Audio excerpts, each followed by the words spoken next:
আসসালামু আলাইকুম। কিছুক্ষণ বক বক করি। 4 মাস আগে ভিডিও দিছিলাম lieutenant colonel Zakaria Kamal sir মারা যাওয়ার পরে ওনার স্মরণে ভিডিওটা দেওয়া হয়েছিল। পরে যদিও চিন্তা করছিলাম যে ভিডিও আমি বানানো কন্টিনিউ করব, অন্তত জাকারিয়া কামাল স্যারের কিছু ভিডিও নিয়ে, সেটা বলতে পারেন আলোচনা বা ইন্টারপ্রিটেশন। তো পরে আর যে কোনো কারণেই হোক সেটা করা হয়ে উঠল না। কিন্তু বেশ কিছুদিন ধরে আবার চিন্তা করতেছিলাম যে অফিসিয়ালি কোনো একটা বিষয়ের উপরে ভিডিও বানাইতে গেলে অনেক অ্যারেঞ্জমেন্টের দরকার আছে। সেটা হইতে পারে রেফারেন্স, সেটা হইতে পারে কোনো একটা বিষয়ে, নির্দিষ্ট বিষয়ে বিস্তর পড়াশোনা করা, সে বিষয় নিয়ে কথা বলার আগে, বা আরও অনেক কিছু। তো যেইটা না করে, এত কাহিনী না করে, আমি চাইলে একটা বক বক ভিডিও বানাইলেই পারি। কারণ স্যারও তো বক বক ভিডিও বানাইতেন, তো আমি বানাইলে সমস্যা কি? তো বক বক ভিডিও বানাইলে একটা সুবিধা হইল যে এই ভিডিওর কোনো প্রস্তুতি লাগে না। প্রস্তুতি লাগে না তার কারণ আমি তো করবো বক বক। আমি তো মানুষের বইলাই নেব যে আমার কথা শোনার দরকার নাই, আমার কোনো প্রস্তুতিও নাই, আমার কোনো এডিটিংও নাই, আমার কোনো কাটও নাই। আমি ভিডিও একবার ক্লিক করব অন করার জন্য, আর একবার ক্লিক করব অফ করার জন্য, তারপরে আপলোড দিয়ে দিব। তো বক বক ভিডিও বানানো তো সুবিধা না, তো এই জন্য চিন্তা করতেছিলাম যে বক বক ভিডিও বানাবো। তা আজকে লিটারেলি 1 2 3 বলতে যে সময়টা লাগে ওই সময়ের মধ্যে আমি ক্যামেরা অন করে ভিডিও শুরু করে দিলাম। যে কী বলবো, কী হবে কিছুই জানি না, বাট অবশ্যই স্যারকে নিয়ে কিছু কথা বলবো। তো স্যারের অনেক ভিডিওর, অনেক বিষয়ের আলোচনা শোনার পরে এবং কিছু কিছু আলোচনা বারংবার শোনার পরে আমার যে অভিমত সেটা অনেকটা এরকম। ধরেন, যে আলোচনাটা আমি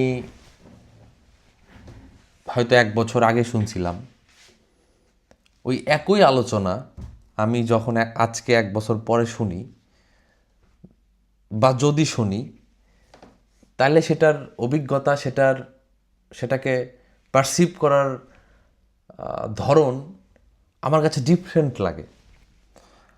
এটা কেন হয়, এটা ফাইন্ড আউট করতে যে আমার কাছে যেটা মনে হইল যে সময়ের সাথে সাথে তো মানুষের জ্ঞান বাড়ে এবং মানুষের রিয়েলিটিও চেঞ্জ হয়।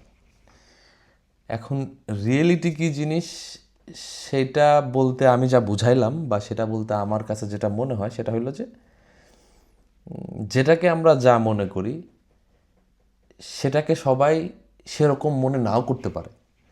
এই যে যে যেরকমভাবে যেটাকে যা মনে করতেছে সেটাই তার জন্য রিয়ালিটি। ফর এক্সাম্পল, ধরেন শুক্রবার বললেই আমার মাথার মধ্যে না কেন জানি লাল কালারের একটা চিহ্ন চলে আসে। এটা অনেক ছোটোবেলা থেকে আমি খেয়াল করতেছি। তো এখন বহু কারণে সে লাল কালারটা হইতে পারে যে হয়তো ছোটোবেলায় আমার ব্রেন যে সময়টাতে মেমোরি মনে রাখা শুরু করছে, ওই সময় আমার বাসায় হয়তো কোনো একটা ক্যালেন্ডার ছিল, যে ক্যালেন্ডারের ফ্রাইডের উপরে বা শুক্রবারের উপরে লাল কালি দিয়ে মার্ক করা ছিল, বা অন্য যে কোনো কিছু হতে পারে। তার মানে ফ্রাইডে শব্দটা শুনলে বা শুক্রবার কথাটা শুনলে আমার মনের মধ্যে একটা লাল কালি সম্বলিত একটা লেখা ভেসে ওঠে, আরও কিছু সামগ্রিক বিষয় ভেসে ওঠে। তো সেটা হচ্ছে আমার কাছে শুক্রবার নিয়ে যখন আমার কথা হবে, শুক্রবারকে আমি এভাবে আমার ব্রেন অ্যাড্রেস করা শুরু করে। যখন শুক্রবার শব্দটা আমি শুনি, আম, এটা হচ্ছে শুক্রবারকে অ্যাড্রেস করার বিষয়গুলো। আর একটা হচ্ছে মানে রিয়ালিটি, রিয়েলিটি আসলে এটা কীভাবে বুঝাইলাম আমি, তাহলে এটাতে কি বলতে চাইলাম আমি? আচ্ছা, না পেঁচাই, ধরেন হচ্ছে এটা একটা কলম। এই কলমটা আমি দেখতেছি পিঙ্ক কালার। এখন যে কালার ব্লাইন্ড, ধরেন একটা ছেলে কালার ব্লাইন্ড, ও কিছু নির্দিষ্ট কালার, নির্দিষ্ট ওয়েভলেন্থ ওর চোখে ধরা পড়ে না। ধরেন কথার কথা, ওই ছেলে এই কালারটাকে পিঙ্ক দেখতেছে না। ও যা দেখতেছে সেটাকে যদি ধরেন, দেখেন আমি বললাম যে হচ্ছে এটা পিঙ্ক, বা আমার সাথে আরও 10 জন ধরেন আছে, 10 জন বললে হ্যাঁ এটা এই কালারটা, এই কলমের কালারটা হচ্ছে পিঙ্ক। এখন যে কালার ব্লাইন্ড, ধরেন ও নিজেও জানে না যে ও কালার ব্লাইন্ড, হয়তো ওইটা টেস্ট করায় নাই, বা কালার ব্লাইন্ডরা কিন্তু সচরাচর টেস্টেড না থাকলে ওরা অনেক সময় পর্যন্ত বুঝতে পারে না যে ওরা কালার ব্লাইন্ড, বা ওদের কিছু একটা প্রবলেম আছে। তো ধরেন আমরা 10 জন মিলে বলতেছি যে এটা এই যে কলমটার কালার হইতেছে পিঙ্ক। তো আমরা এই কলমটাকে যেভাবে দেখতেছি, 10 জন হয়তো দেখতেছি একইভাবে দেখতেছি, হ্যাঁ 10 জনই সম্মতি হইলাম যে হ্যাঁ এই কালারটা পিঙ্ক। হয়তো ওই ছেলে ধরেন এই এই এই কলমটা বা এই কালারটা কখনো দেখে না, কম বয়সী ছেলে মনে করে কখনো দেখে নাই, কিন্তু ইন রিয়ালিটিতে ও কিন্তু এক্স্যাক্টলি এই কালারটা দেখতেছে না যে কালারটা আমরা 10 জন দেখতেছি, কারণ ও কালার ব্লাইন্ড। আমরা কেউ কালার ব্লাইন্ড না। এখন আমরাও 10 জন আবার হুবহু সেম ওয়েবলেন্থ সম্বলিত কালার দেখতেছি, তারও কিন্তু কোনো গ্যারান্টি নাই, বাট হয়তো আমরা কাছাকাছি ওয়েবলেন্থের কোনো একটা কালার দেখতেছি, এবং সবাই মোরলেস সম্মতি প্রকাশ করলো যে এটা হচ্ছে পিঙ্ক কালার। কিন্তু যে ওই ছেলে কালার ব্লাইন্ড, ও কিন্তু এক্স্যাক্টলি এটার পিঙ্ক ওয়েবলেন্থটা দেখতেছে না। কিন্তু যেহেতু আমরা বললাম যে এটা পিঙ্ক, সেহেতু ও এক্স্যাক্টলি সেম জিনিসটা না দেখে ওটাকে পিঙ্ক বলতেছে। তার মানে কিন্তু ওর কাছে সেই পিঙ্কের সংজ্ঞাটা ডিফারেন্ট হয়ে গেল, যে পিঙ্ক দেখতে আসলে কেমন, যেখানে ও ছাড়া বাকি সবাই ওই সেম জিনিসটাকে অন্য কালার হিসাবে দেখতেছে, কিন্তু নাম আবার একই। তো এটা হইতেছে রিয়ালিটি। প্রত্যেকটা মানুষের কাছে প্রত্যেকটা জিনিসের রিয়ালিটি সেম নাও হইতে পারে। তো যেহেতু সেম নাও হইতে পারে, সেহেতু আসলে কথাটা আসলো কই থেকে? কথাটা আসলো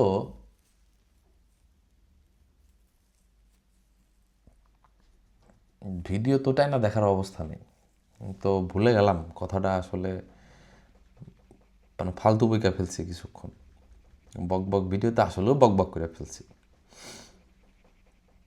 তো কি বলতেছিলাম, যাই হোক, দূর ছাই। সো রিয়ালিটি এক একজনের যেহেতু এক এক রকম, সেহেতু আমার মনে হয় যে আমাদের কাউকে অন্ধভাবে ফলো করা, মেনে নেওয়া না করাই, এই কাজগুলো না করাই ভালো। তাইলে যদি এই কাজগুলো আমরা না করি, তাহলে কি করব? এই ভিডিওগুলো মানুষের, এই মানুষগুলোর ভিডিওগুলো দেখে বা এগুলো শুনে কি করব? দেখেন, সে বিষয়েও আমার খুব বেশি একটা জ্ঞান নাই, তবে আমার যেটা মতামত, যে আমরা প্যাটার্ন সম্পর্কে ধারণা নেওয়ার চেষ্টা করতে পারি। প্যাটার্ন মানে হচ্ছে যে একটা বিষয়কে কত অ্যাঙ্গেলে চিন্তা করা যায়, সেই বিষয়টা সম্পর্কে আমরা একটা আইডিয়া নিতে পারি। একটা লাইনের বিশ্লেষণটা কয়ভাবে করা যায়, কতগুলো দৃষ্টিকোণ থেকে সেটাকে দেখা যায়, এই বিষয়টা আমরা শিখতে পারি। আপনার সেখানে একমত হওয়ার কোনো প্রয়োজন নাই। আপনার মতামত আপনি দিবেন, আপনার সেখানে দ্বিমত থাকতেই পারে। আপনার রিয়েলিটি অনুযায়ী আপনার সেই বিষয়ের একটা নির্দিষ্ট বিষয়ের সংজ্ঞায়িত করবেন, সেটা আপনি করতেই পারেন। কিন্তু এই সব বিষয়ে কথা শোনা বা একজনকে কোনোভাবে ফলো করা, সেটার গণ্ডিটা আমার মনে হয় যে একটু লিমিটেড থাকাই ভালো। নিজের ক্রিয়েটিভিটি, নিজের চিন্তা চেতনা, এবং যদি সেটা ধর্মীয় হয় তাহলে সেই ধর্মীয় কিতাব সমূহগুলোকে ফলো করে যেদিকে আপনার মনে হয়, আমার মনে হয় সেদিকেই যাওয়া উচিত। আর যদি মনে করেন যে না, আপনার সেটা করার অবস্থা, সক্ষমতা, ইচ্ছা কোনোটাই নাই, তাহলে সেটা আপনি হয়তো চোখ বন্ধ করে কাউকে ফলো করলেও করতে পারেন। কিছু না করার থেকে হয়তো কিছু করা ভালো নাকি। আচ্ছা, কারো ফলো করারই দরকার নাই, শুধু আল্লাহরে ডাকলেই মনে হয় হবে। আবার কি রেখে কি বইলা ফেলি, আল্লাহ মাফ করো। তো যাই হোক, যেটা বলতেছিলাম, জাকারিয়া কামাল স্যারের কথা বলতে যায় অনেক বকবক করে ফেললাম। তো জাকারিয়া কামাল স্যারের একটা খুব বিখ্যাত কথা আমার কাছে, এটা আমার কাছে বিখ্যাত কথা, এই কথাটা আমার কাছে খুব ভালো লাগছে। বলা যায় যে আমার একটা ওয়ে অফ থিঙ্কিং এই কথাটার মাধ্যমে চেঞ্জ হয়ে গেছে। তো সেই কথাটা কি? সেই কথাটা হইল যে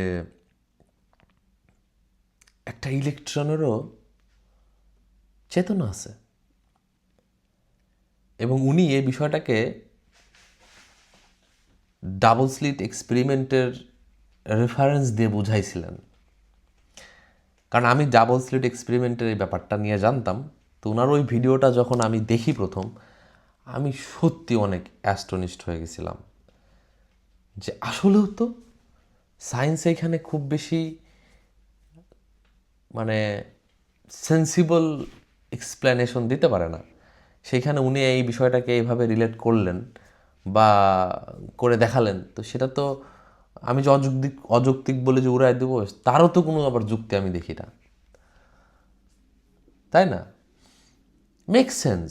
এবং এই যে বিষয়টা, এই যে একটা পাজল সলভের মতো, হ্যাঁ, যে একটা দৃষ্টি পায়ে গেলেন আপনি।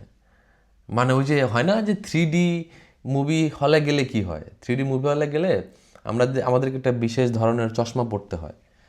বিশেষ ধরনের চশমা পরাটা মানে কি, একটা ডাইমেনশন অ্যাড করা ওই চশমার গ্লাসের মাধ্যমে। যে ডাইমেনশনটা বা যে মাত্রাটা অ্যাড করার ফলে স্ক্রিনের নির্দিষ্ট স্ক্রিন থেকে আসা নির্দিষ্ট ধরনের রিফ্লেকশন ওই গ্লাসের থ্রুতে আমাদেরকে ডিফারেন্ট একটা ভিজুয়ালাইজেশনের স্বাদ দেয়।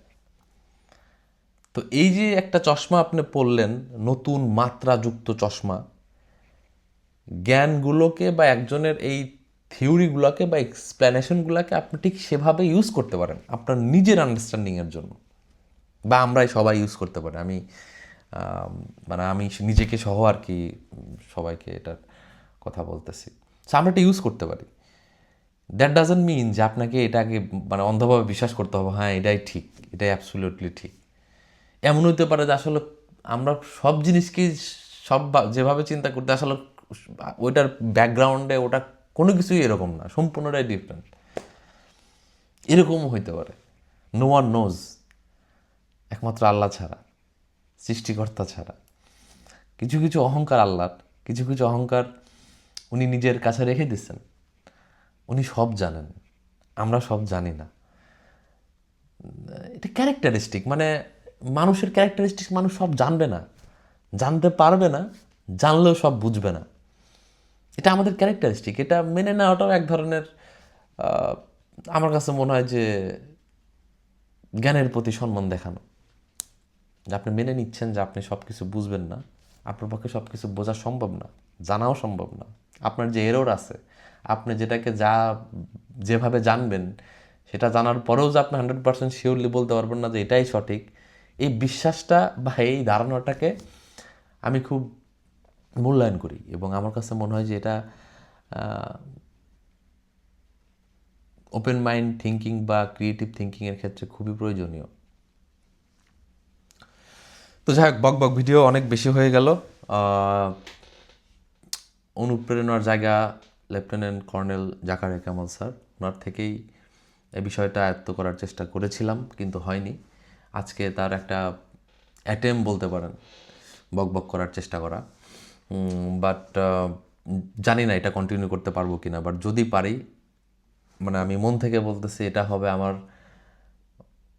ভালো লাগা কোনো কাজের মধ্যে একটা, যে কাজটা আমি খুব মানে ভেতর থেকে আনন্দ নিয়ে করতে পারবো।